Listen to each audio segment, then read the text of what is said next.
4 साल बाद आए हैं, 4 साल बाद आए हैं तो फिर से देखें चेहरे में क्या फर्क पड़े है ना।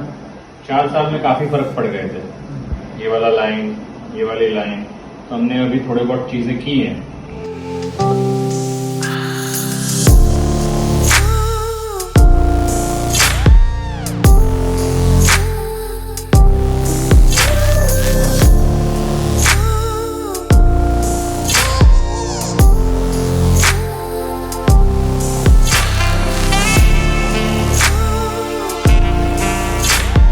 क्या डिफरेंट लगता है?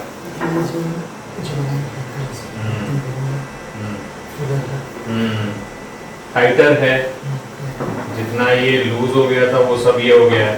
मुझे एक चीज बताइए नितिन जी, सीधे करिए, चेहरे को सीधे करिए। 0 से 10 में कितने अंक देंगे अपने आप को इस साइड पे?